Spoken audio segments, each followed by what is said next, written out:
காஞ்சிபுரம் மாவட்டத்தில் மாவட்ட நிர்வாகம், தனியார் நிறுவனங்கள், தொண்டு நிறுவனங்கள், தன்னார்வ அமைப்புகள் சார்பில் பல்வேறு பகுதிகளில் பள்ளி மாணவர்கள், தன்னார்வலர்கள், பொதுமக்கள் மற்றும் ஓட்டுநர்கள் உள்ளிட்ட பலருக்கு சாலை பாதுகாப்பு குறித்து விழிப்புணர்வு ஏற்படுத்தப்பட்டு வருகிறது. அந்த வகையில் இன்று காஞ்சிபுரம் அடுத்த செவிலிமேடு பகுதியில் உள்ள சுவாமி விவேகானந்தா மெட்ரிகுலேஷன் மேல்நிலைப் பள்ளியில் பள்ளி மாணவர்கள், பொதுமக்கள் என 500க்கும் மேற்பட்டோருக்கு சாலை பாதுகாப்பு குறித்து தொடுதிரை மூலம் காஞ்சிபுரம் வட்டார போக்குவரத்து மோட்டார் வாகன ஆய்வாளர் பன்னீர்செல்வம் சாலை பாதுகாப்பு விழிப்புணர்வு தொடர்பான குறும்படங்களை திரையிட்டு காட்டி விழிப்புணர்வு ஏற்படுத்தினார். இதனைத் தொடர்ந்து மோட்டார் வாகன ஆய்வாளர் பன்னீர்செல்வம் பேசுகையில், உலக அளவில் இந்தியாவில்தான் விபத்துகள் அதிகமாக நடக்கின்றன.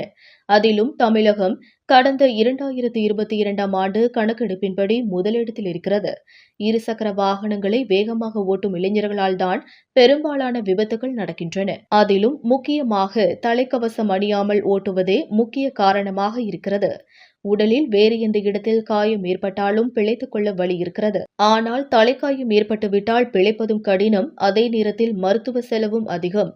தலைக்கவசம் அணிவதன் முக்கியத்துவம், சிறார்கள் வாகனம் ஓட்டுவதால் ஏற்படும் தீமைகள், இருசக்கர வாகனங்களில் 3 பேர் செல்வதால் ஏற்படும் விபத்துகள், பாதசாரிகள் சாலையை கடக்கும் முறைகள், கார்களில் செல்பவர்கள் இருக்கைப்பட்டை அணிவதன் அவசியம் மற்றும் பேருந்துகளில் படிக்கட்டு பயணம் ஆகியன குறித்தும் குறும்படம் திரையிட்டு காட்டப்பட்டது.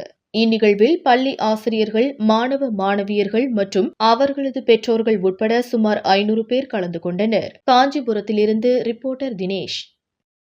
Lakh of road safety awareness அப்படிங்கறத மிஞ்சி இருக்கும். இதை சரி செய்யணும். என்ன பண்ணணும்னாக்க எல்லாருக்கும் சாலை பாதுகாப்பு விதிமுறைகளை சரியாக சொல்லிக் கொடுக்க வேண்டும். சரிங்களா? இது எல்லாம் நமக்கு தெரியும், ஆனா சாலை பாதுகாப்பு விதிமுறைகள் தெரியும். வாகனம்லாம் ஓட்ட தெரியும், ஆனா இந்த விஷயங்கள் தெரியாது. சரிங்களா? அதை தான் நம்ம செய்ய போறோம். நமக்கு என்ன தேவையோ அந்த விஷயங்களை இங்க பார்க்க போறோம். ரைட். இப்ப எப்படி விபத்துக்கள்லாம் ஏற்படுது அப்படின்னு பாக்குறோம். as per WHO உலக சுகாதார மையம் அவர்களோட ரிப்போர்ட் படி ஒவ்வொரு வருடம் 1.25 மில்லியன், கிட்டத்தட்ட 12 லட்சம் பேர் உயிரிழக்கிறாங்க. 50 கோடி பேர் காயமடைகிறாங்க உலகம் முழுவதும் ஒவ்வொரு வருடமும்.